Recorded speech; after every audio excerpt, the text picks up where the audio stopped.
Today's podcast is brought to you by Audible. Get a free audiobook download and a free 30-day trial when you visit www.audibletrial.com/teacherrecharge.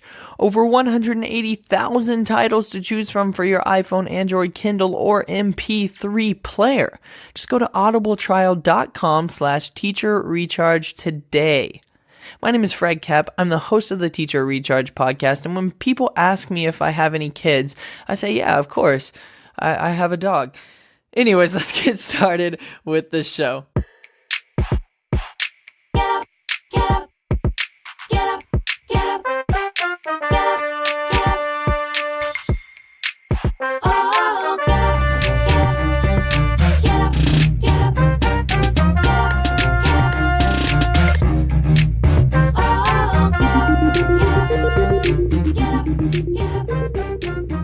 Hello, Teacher Recharge listeners! Welcome back to another edition of the Teacher Recharge podcast. My name is Fred Kepp. I'm your host, and today we have another unique and inspiring guest for you today. His name is Ryan Tarletsky. Is a journalism teacher at Circle High School here in Kansas, and he does a lot of stuff under that journalism. I mean, photojournalism, yearbook, lots of stuff. He explains it in the interview. You're going to enjoy this. He's been teaching for 3 years. He's also a high school baseball coach at East High School, which is the high school I coach at. So he's a pretty interesting individual. I think you're going to really, really like this interview. You're going to take a lot from it, and it'll start your week off on a positive note, guaranteed. So without further ado, enjoy the interview with Ryan. All right, everybody, how's it going? Welcome to another edition of the Teacher Recharge podcast. Across from me, here in Wichita, Kansas, is another amazing, wonderful guest, a good friend. His name is Ryan Tarletsky, and he is a high school teacher of many, many things at Circle High School. So instead of like me just trying to rant through them, I mean, obviously you've heard some stuff in the intro, but I'm going to let him kind of explain the many moons that he covers. First off, how are you doing? I'm good. I'm good. How about you? You know, I'm doing pretty dang well. So tell us about all of these different things that you're teaching at this one school. It's like you wear many hats. I do. They kind of trust me with a little too much, maybe.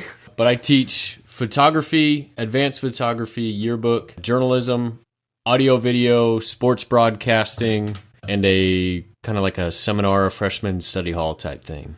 So, which one is your favorite? Ooh, you had to know that was coming. Oh, yeah. Well, and it's an easy question. It's photography. I feel like in that class we get to do as many creative things as possible. I think with yearbook is creative, audio video is creative, journalism is interesting, but in photography it gives kids a creative outlet that, and I tell the kids a lot of the time, if you can't sing, if you can't dance, if you can't draw, you can't paint, you can't write, photography is a pretty easy outlet to be creative in. Definitely. One thing I want to ask, I've always wanted to have an arts kind of teacher on my show, just because I want to ask this question. How do you grade something like that? I feel like it's so subjective. Like, how do you grade that? I learned quickly that I have standards that I want the kids to meet. I have specific prompts. Either we'll work with, for photography, for example, we'll work with a specific setting on the camera. Mm-hmm. And then if the kids want to go above and beyond and do creative things with that, every assignment I do has extra credit involved. Okay. So if they want to go above and beyond and show creativity, they can get extra credit. Or if they just want to show me that they know how to operate the camera, then they'll get their points. But okay, I have a lot of, as the semester goes on and we understand the equipment a little bit better, the projects get more open-ended and creative in that aspect. So basically, you're putting a basic level that you want everyone to meet, and then saying, have fun with that. Yep. Like, after that, just flip and kill it, you know? That is really awesome. I've always wondered that. I mean, especially because I went through an art course at Prince University, and I made a B- or a C. I'm not salty at all, but that's better than me. My first photography class at Friends, I got a D, and I didn't miss any assignments. And then 2 years later, I was working as a sports photographer for the local news station. Yeah, so that's awesome. I don't like the whole time when I got that grade, I was like, how? Like, I feel like if I went in and asked, he'd have to say, well, it's just because I don't really like you, man. Like, yeah, I'm still petty about it, but almost 6 years down the road, who's counting? You're right, exactly. And obviously you're doing some pretty cool things now, because we didn't even mention the other thing is that you're a coach as well, yes? Mm-hmm. Yep. You coach baseball at East, which is the high school I coach at. You played baseball in college too. Yep. So what position? A little bit of everything. I got recruited as a shortstop, then I pitched, caught a little bit, played outfield, so not an expert at anything, just good enough, I guess, to hang around for a couple of years. Does not make a good coach, though. Yeah, I mean that's kind of my claim to fame there too. Mm-hmm. Yeah, I just kind of know a little bit of everything except for goalkeeper. But no, that's really awesome. I always start off my interviews with the same question, and because this is a podcast that focuses on helping teachers start their week with a positive mindset and really just hit the week with that let's get things done kind of attitude. What are you doing to start your week off before you hit the classroom on a Monday? I listened to a few of your podcasts, and it's funny listening to people who have elementary school and middle school, and I remember somebody saying they got up on the desks and danced, and some people talk about giving high fives and stuff like that. I'm still not adjusting to being a morning person every single day. And especially on Mondays, but I have a 25-minute drive, and I just kind of plug in my headphones and listen to music and podcasts and stuff like that and mentally get ready. But as far as the class goes, what I like to do is I like to recap what we did last week. I mean, these kids can't hardly remember what they had for breakfast. Yeah. And so when they come in Monday morning, so true. I kind of ease into it. We talk about our weekends, and then we go back and say, all right, so last week we were doing this.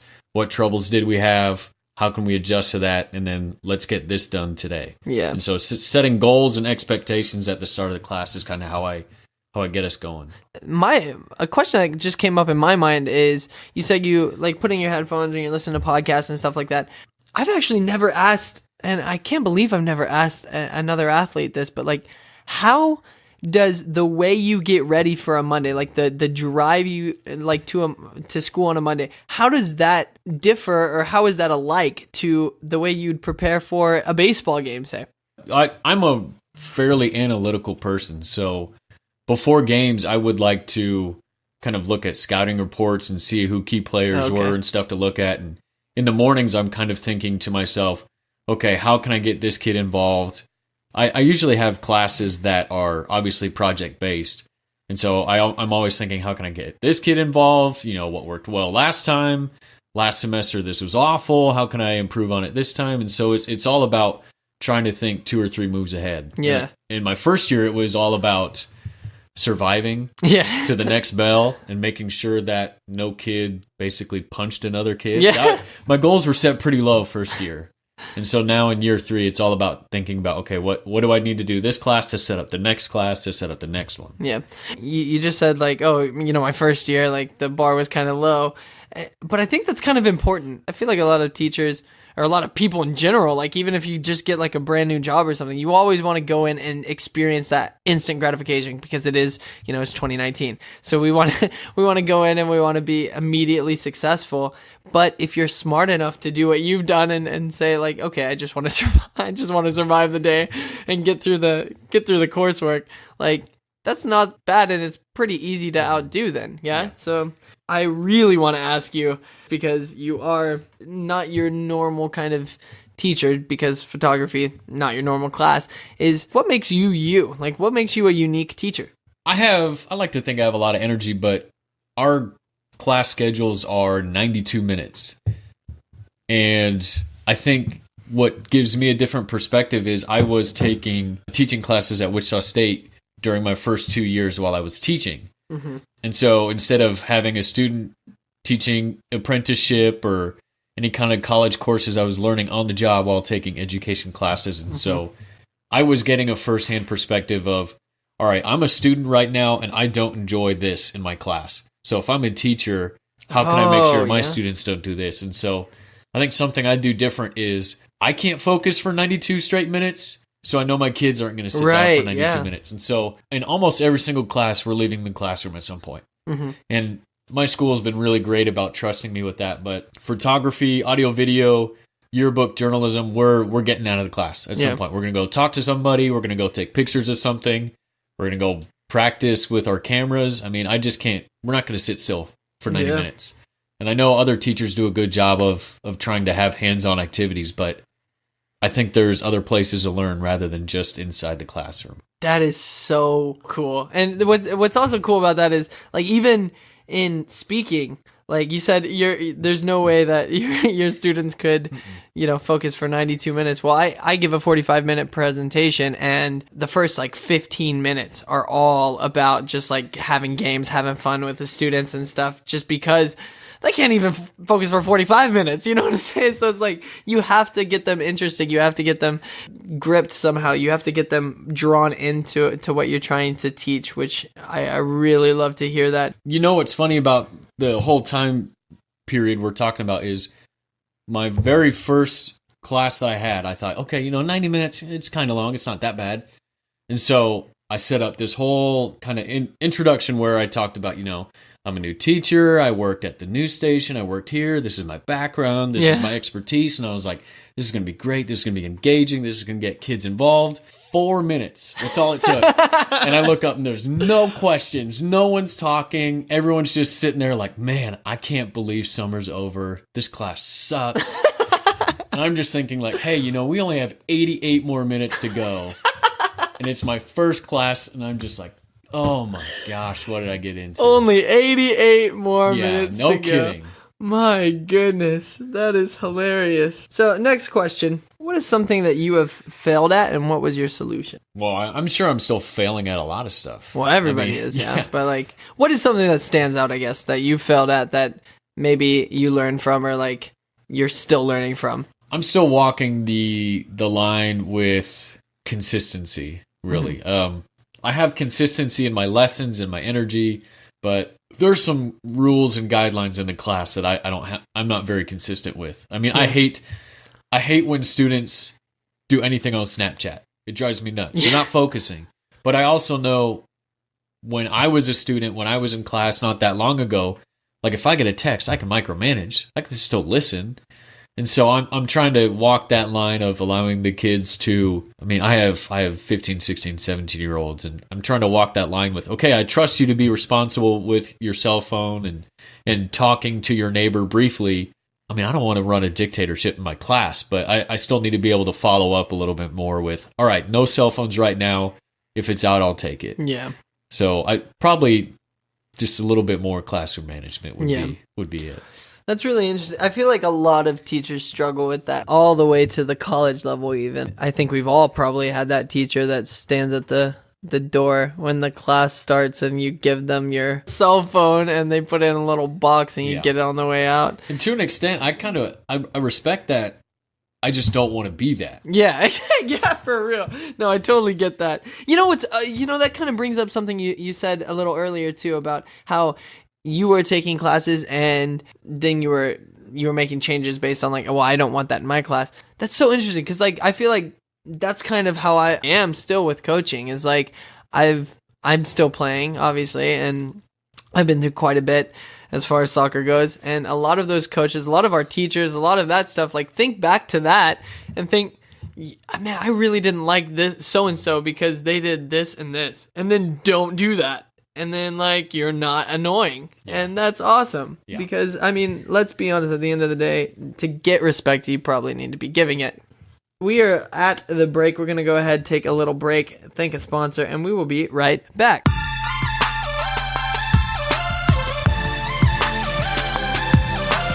Do you enjoy listening to this podcast? Are you passionate about crafting better leaders on your campus, increasing your school's community, and reducing bullying, depression, and the things that surround these subjects? Well, if you answered yes to one or both of those questions, consider going to my website, fredmotivates.com, and learning about the love and success approach to leadership. What's all this? What's the love and success approach to leadership? Well, I'll answer. It's a 3-step approach that will help your students love themselves and others. What are the 3 steps? Pretty simple. I believe that to be able to love and accept and acknowledge others to our full potential, we have to first be able to love, acknowledge, and accept ourselves. So, I will help your students set moral standards that are based on the person they want to be, refuse to settle for anything less than those moral standards, and then when we have the confidence gained by those 2 steps, we can then acknowledge, accept, and empower other people to do amazing things. So when you go to fredmotivates.com, you can either contact me to see about bringing me to your school, or you can go to fredmotivates.com/shop and buy the Acknowledge Someone tee, or the Acknowledge Someone baseball tee, or the Table of Love mug. Anything you do in that realm is going to help me get my message to more schools across the country and continue delivering content like this podcast you are listening to now. And when you enter the code TEACHERRECHARGE at checkout on that shop, you'll receive 10% off your entire order. That's Teacher Recharge at checkout at fredmotivates.com/shop. Thank you so much. Back to the show.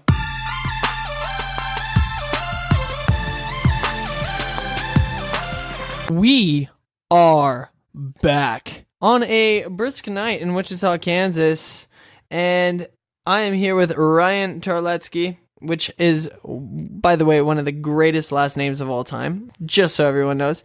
And with that said, it is my favorite part of the show, of the week, of my entire life. It is story time. So, Ryan, I am sorry for that. That was weird. No, you can carry a note. Not bad. But all right, this is just so you know, if this is the first time you're listening to this podcast, we always do story time, which is where I shut up because, like, yikes, I talk too much, and you just get to hear the guest's best story. Now, that story could be funny, it could be sad, it could be motivating, it could be downright offensive. Hopefully, we get a little bit of everything. Ryan, you have the floor. It is story time. I think the best story I have is the first day ever teaching.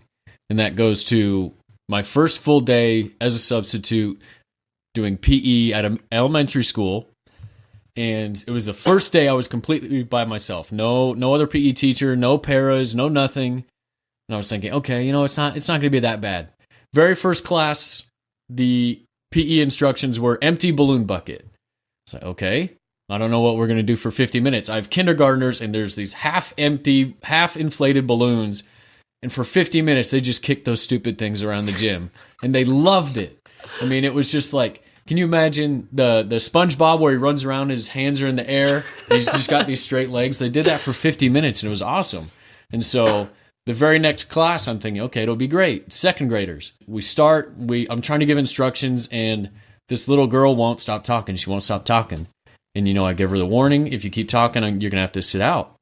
And so, of course, she keeps talking, and I put her off to the side. I'm like, okay, sit here for 10 minutes, and you can come back and play. I turned my back it had to be like 90 seconds. She got up, tried to run and steal a ball from another kid, and they just collide faces. Kid loses a tooth. Oh my gosh. Her nose is bleeding. What? The kid is just gushing blood, and so I have to send him and I send everybody to the nurse, and the only one to come back right away is the little girl who's in trouble. And so she's mad. I'm talking to her like, are you okay? You should have sat down, this and that. 60 seconds later, fire alarm goes off. I have no idea if this is a drill or if it's real. There's no signs anywhere. And so I open the first door that's close to us to see if it's an exit, and it's a storage closet. Before I could close the door, 10 of these second graders are piling into a closet. Like, if this is a fire, we got to get the hell out of here. You can't just sit in here.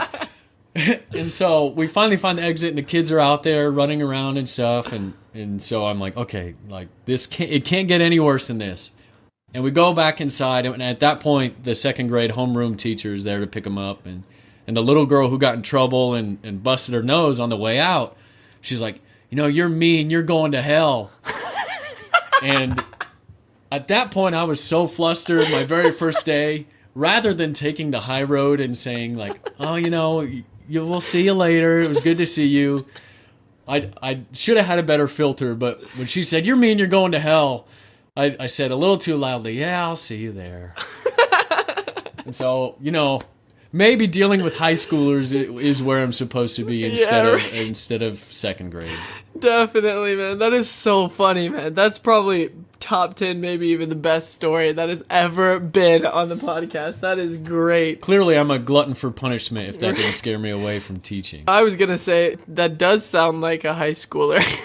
Man, there was nothing to prepare me for that. That's insane. Just like so many things in such little time. And that beat out my other story of a student who we went outside and took photos. I mean, I love to go outside when it's nice out. Yeah. I'm tired of the kids waiting inside. And the other story I was going to tell was we went outside and we were working on a specific photography prompt, and this kid was waiting on his camera, and he was just kind of like happily jogging around a tree, and then he falls into this puddle of mud. Well, he slipped on a half of a body of a dead squirrel that got chopped up from the mowers. Oh my God. And so he's got squirrel guts all over him and covered in mud on the other side. And all I hear from him when he stands up is, "I slipped on a dead squirrel." That made my day, though. I felt really good about that. Oh my gosh. You have had some crazy experiences for only like 3 years of teaching. That's for sure. amazing. Going back to that first one, I can just imagine like this little tiny person saying, "You're going to hell." It was just almost like a crazy. scene out of like an Adam Sandler movie or something. I really should have said anything else, but I'll see you there. Yeah. You know, like, no, I'm not going there. Neither are you. You're a sweet girl. No, let's call a spade a spade. She wasn't that sweet. That's made my day. And with that said, we're about out of time. So if people want to get at you, if they want to email you, if they want to follow you, anything like that, how can they do that? If they want to reach you, whatever, how can they do that? Easiest way would be my school email, and I'll go ahead and spell my last name in case some of you are afraid of trying to spell Tarletsky. It's super easy. RTARLETSKY at USD375.org. Sweet. And do you have any like Instagram, Twitter, anything like that? You know, I had a Twitter, and then I changed the password one time, and I don't remember what it is. So, in one way or another, I'm slowly weaning myself off of social media. Wow, interesting. Sweet. Well, we'll have a link to that email in the description, so should not be that hard. Even if you can't spell the name, it'll be A on the title of the episode and then B in the description. So pretty simple. Getting at him has never been easier. So, if you or someone that you know would be great for this podcast, just go ahead and email me at teacherrechargepodcast@gmail.com. Once again, that is teacherrechargepodcast@gmail.com. If you want to learn more about what I speak about when I go to schools, yes, I go to schools and I speak. What? Yeah, it's called the Love and Success Approach to Leadership. I'd love to come serve you and your students, so you can go ahead and visit my website, fredmotivates.com. And you know what, Ryan? I appreciate it. We all appreciate it. You've definitely made everyone's week, for sure. That's what I'm here for. Oh, Giggles. Sweet. Well, thank you so much. And yeah.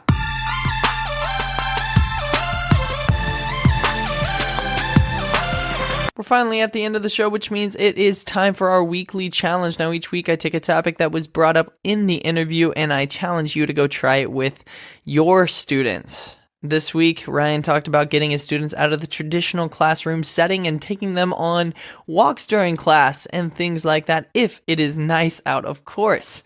So my challenge to you is just to get them out of their desk. You don't necessarily have to take them out of the classroom, but if you can get them out of their desk, whether it be for a little quick stretch break or to play a little game or do a little exercise, that's actually going to refocus them. Bonus points if you can actually get them out of the classroom, but I know it's still pretty cold in most places. Let me know how it goes. Send an email, teacherrechargepodcast@gmail.com. I would love to hear about it. And look forward to next week when we have Travis Johnson on the show. He is a financial expert. He's going to be talking everything from getting your high school students to save up for college to how you can implement some saving strategies and things to help relieve debt and all that good stuff. So look forward to that. Visit my website, fredmotivates.com/shop. Use the code TEACHERRECHARGE at checkout to get 10% off your entire order. And I do truly appreciate that. That helps me get my message out to more schools, believe it or not. Thank you so much for listening this week, and until next week, much love.